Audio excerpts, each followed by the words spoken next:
कि कपिल मिश्रा कह रहा है कि दंगाई जो है वो जीत नहीं सकता।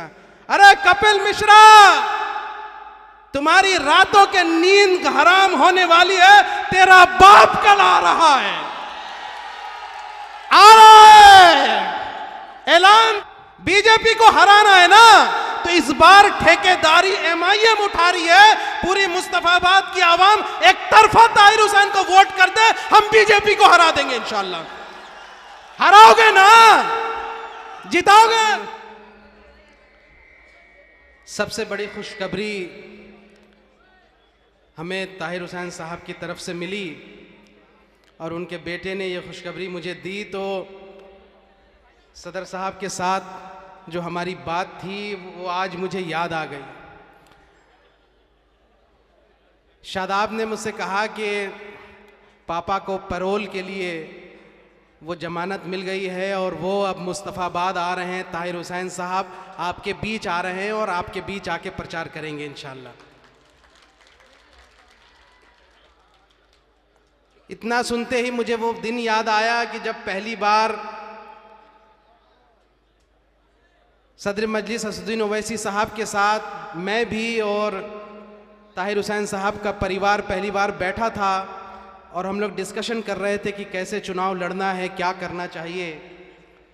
तो सदर साहब ने एक बात कही थी कि जामाई साहब, चुनाव तो आते जाते रहेंगे, राजनीति होती रहेगी, पर हम चाहते हैं कि जो परिवार की तकलीफ़ है वो तकलीफ़ दूर होनी चाहिए। ताहिर हुसैन साहब जेल से बाहर आनी चाहिए और ताहिर हुसैन साहब को जेल से बाहर लाने के लिए जो कुछ भी हमें करना होगा हम करेंगे।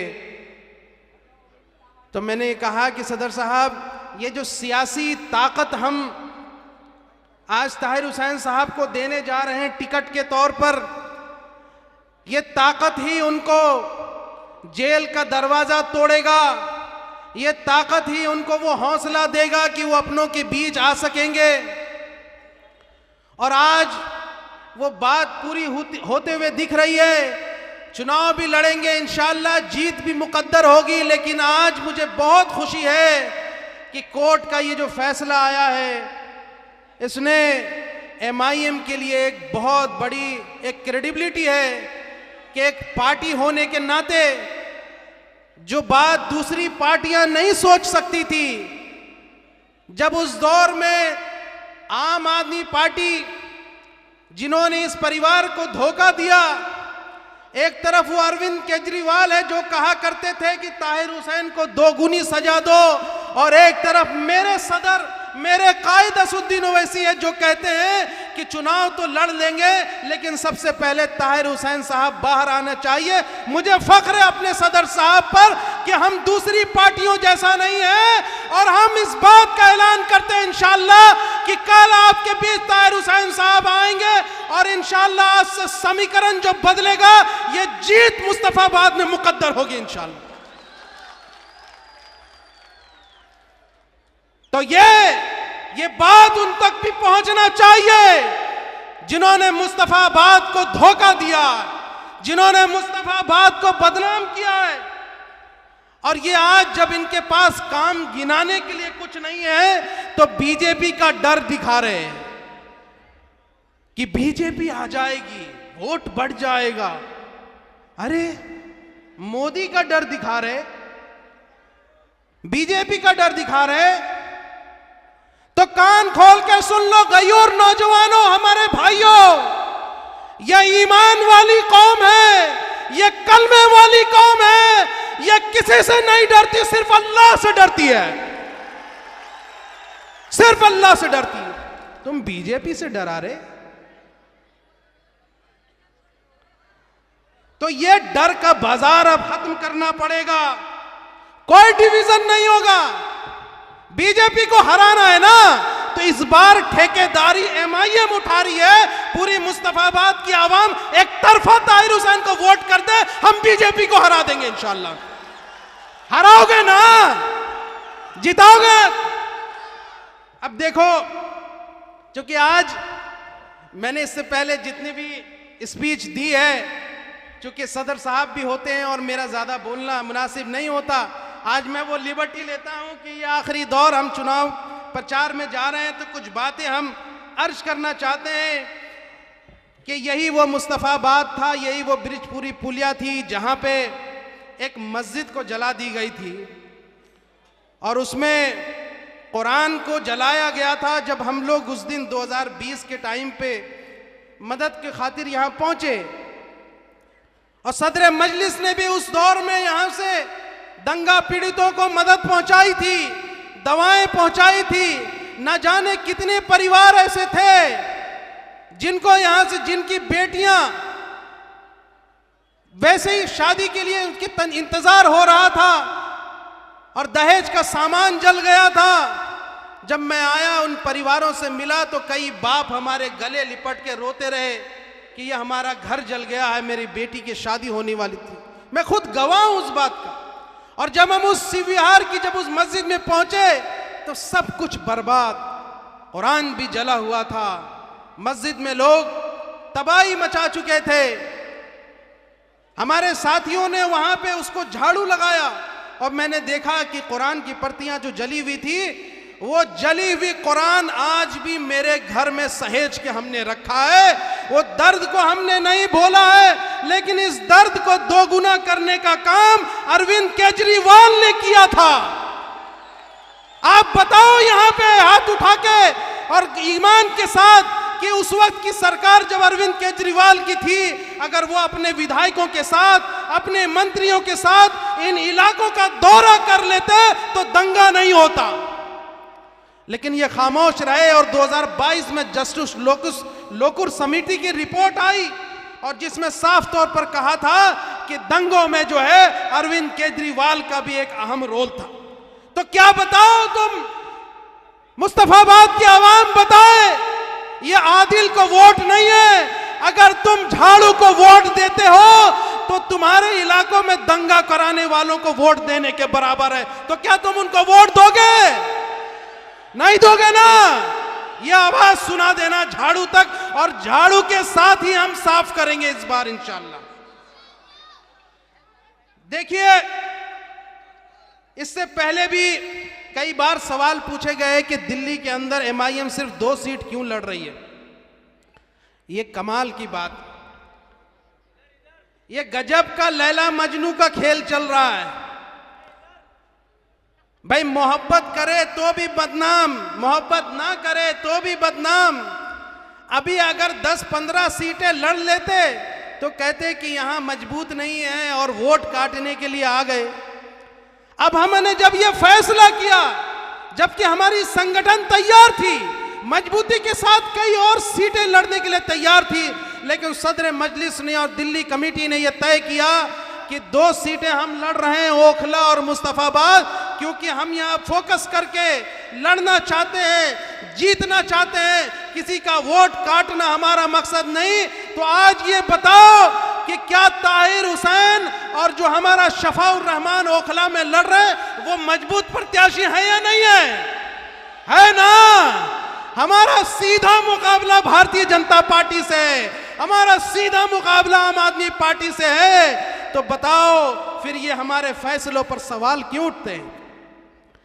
कौन सा वोट कटवा? अरे आम आदमी पार्टी जब हरियाणा गई थी तो वहां बीजेपी जीत गई, वहां एमआईएम तो नहीं गई थी ना। क्या सदर साहब का हेलीकॉप्टर ऊपर से गुजरा तब क्या कांग्रेस हार गई?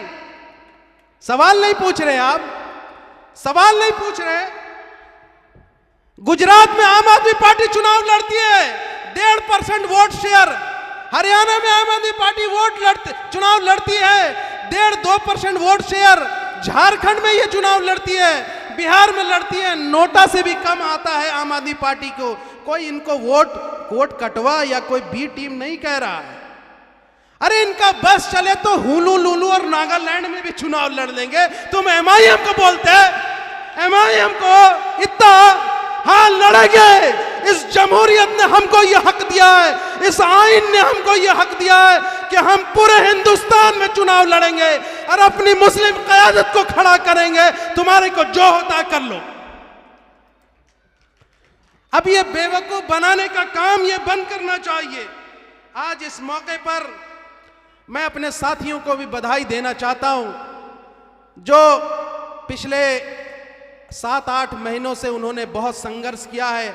आज हम ये माहौल देख रहे हैं, फिजा देख रहे हैं, मुझे बहुत खुशी होती है। लेकिन एक वो दौर भी था कि एक एक आदमी को मिलने के लिए 2 बजे रात 20 किलोमीटर जाना पड़ता था, और एक आदमी मिल रहे हैं। कितने? पूरे विधानसभा में एक आदमी, पूरे वार्ड में एक आदमी। वो दौर भी हमने देखा है, वो दौर भी हमने देखा है जब दिल्ली के अंदर जब हमने बांग्लादेशी और रोहिंग्या के नाम पर मुसलमानों के साथ जुल्म करने वाले लोगों को जेल में भेजा है और वो रोते हुए नजर आए हैं। आपको वीडियो तो मिली होगी ना।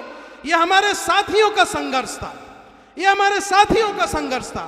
तो मैं सलाम करता हूं। आज शायद चुनाव के माहौल में 2 जगहों पे बातें होके खत्म हो जाती है, लेकिन मुझे फख्र है अपने तमाम साथियों से, चाहे हमारे जनरल सेक्रेटरी हो, ज्वाइंट सेक्रेटरी हो, हमारा अदना कार्यकर्ता हो, विधानसभा अध्यक्ष हो या कोई भी हो, वार्ड का अध्यक्ष हो। साथियों, ये मजलिस एक परिवार है, ये एक MIM एक परिवार की तरह है। हम आपस में साथ रहते हैं, संघर्ष में भी साथ रहते हैं। और अगर ताहिर हुसैन साहब और शफाउर रहमान जीते तो जीत का सेहरा भी आपके सर बंधेगा इंशाअल्लाह। ये कांग्रेस को आप क्या समझते हैं? मैं अपनी बात खत्म करने जा रहा हूं। ये क्या नाम है उनका, क्या नाम है उनका? मेहंदी लगा के रखना, डोली सजा के रखना। अरे राहुल गांधी तुम्हारी डोली उठाने नहीं आएंगे रे बावले। तुम मेहंदी सजा के रखे। राहुल गांधी ने कहा मैं तो मुस्तफाबाद नहीं जा रहा हूं। ये मेहंदी सूख जाती तुम्हारी, 5000 वोट से ज्यादा तुम नहीं बढ़ सकते। अब काहे को अपना टाइम खराब कर रहे हो? आ जाओ, आ जाओ, इस आंदोलन में साथ दो और मुस्तफाबाद की आवाम के जज्बात को समझो और आ जाओ और ताहिर हुसैन साहब का समर्थन कर दो, समर्थन कर दो। हम तुमसे कह रहे, तुम हमारे भाई हो और हमारा तो रिश्ता भी है। हमारा और तुम्हारा क्या रिश्ता है बताओ? तेरा मेरा रिश्ता क्या, तेरा मेरा रिश्ता क्या। तो साथियों, हम इन जज्बातों को वोट में भी बदलना है। 5 तारीख को आपको तैयार रहना है। ये आपको याद रखना है कि उन ताकतों को हमें जीतने नहीं देना है जिन्होंने दिल्ली के अंदर मुसलमानों की सियासत को ख़त्म करने का काम किया। यही वही अरविंद केजरीवाल है जिन्होंने मरकज़ के अंदर ताले लगवाने का काम किया, कोरोना के साथ मुसलमानों को बदनाम किया है। यही वही अरविंद केजरीवाल है जिसने कुरान की बेअदबी करने वाले नरेश यादव को टिकट दिया था। हम शुक्रगुजार हैं अपने साथियों का कि हमारे आंदोलन के बाद उसको टिकट बदलना पड़ा है, लेकिन मानसिकता तो वही है। ये दोनों एक ही थैली के चट्टे बट्टे हैं, बीजेपी और आम आदमी पार्टी। किसको खत लिखे, किसको लिखे? मोहन भागवत को। अब बताओ, बड़ा भाई बीजेपी, छोटा भाई आम आदमी पार्टी, अब आपस में कुछ तकरार हुआ तो अब्बा को ही तो खत लिखेंगे, अब्बा को ही तो लिखेंगे ना। तो ये दोनों का रिमोट कंट्रोल नागपुर से है। इसलिए इस भ्रम में मत रहना कि कोई तुम्हारा हमदर्द है और कोई तुम्हारा साथी है। कोई हमदर्द नहीं है। आज हमारे मंच पे यहाँ आम आदमी पार्टी में पहले एक हमारे साथी थे अतीक अहमद साहब, गोवंडी मुंबई से आए हैं, जिन्होंने जबरदस्त एक पहली बार चुनाव लड़े हैं छात्र आंदोलन से।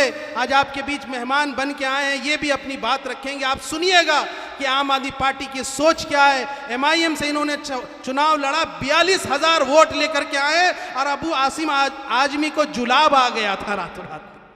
आप सुनिए उनकी हकीकत। तो मैं कल परसों सुन रहा था कि कपिल मिश्रा कह रहा है कि दंगाई जो है वो जीत नहीं सकता। अरे कपिल मिश्रा, तुम्हारी रातों के नींद हराम होने वाली है। तेरा बाप कल आ रहा है, आ रहा है, ऐलान कर दो और ये गूंज पूरे दिल्ली तक सुनाई देगी इंशाअल्लाह। और आप भी तैयार रहना नौजवानों कि इस बात के साथ कि कांग्रेस ने भी हाशिमपुरा, मलियाना और भागलपुर का दंगा कराया था वो तुम्हारी कोई हमदर्द नहीं है। मैं खुद संजौली मस्जिद शिमला में होकर आया हूं। मैंने खुद अपनी आंखों से देखा है कि राहुल गांधी 3 दिन तक शिमला में होने के बावजूद भी ना वो शिमला के संजौली मस्जिद गए और उसी वक्त में हिमाचल के अंदर मुसलमानों पे जुल्म हो रहा था। किसकी सरकार है वहां पे? कांग्रेस की सरकार है। ना ये आम आदमी पार्टी तुम्हारी हमदर्द है, ना ये यहाँ कांग्रेस हमदर्द है, ना ये बीजेपी है। अगर तुम्हारा कोई हमदर्द, तुम्हारा कोई कायद, तुम्हारे लिए कोई फिक्र करने वाला है तो वो हमारे कायद असदुद्दीन ओवैसी है। तो ये भरम बिल्कुल खत्म कर दो, इसलिए अपनी क़यादत को खड़ा करो। और मुस्तफाबाद पर जो है निगाहें पूरे देश की लगी है। सब ये उम्मीद में है कि जो एक सिला देने का, एक वो इजहार मोहब्बत के साथ साथ वोट के साथ भी मजबूत करने का आपके पास मौका है। आप ये जिता के आप दिखा दीजिए कि मुस्तफाबाद के लोग सिर्फ जज्बाती नहीं हैं बल्कि वोट देकर भी जिताते हैं। अगर किसी मजलूम के साथ खड़े हो जाए तो बड़ी बड़ी ताकतों को तोड़ने का भी काम करेंगे इंशाअल्लाह। करेंगे ना? तो अब एक नारा लगा करके उसके बाद हम आपसे विदा लेते हैं।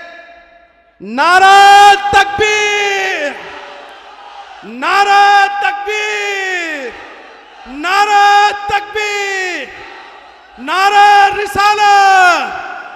अस्सलाम वालेकुम।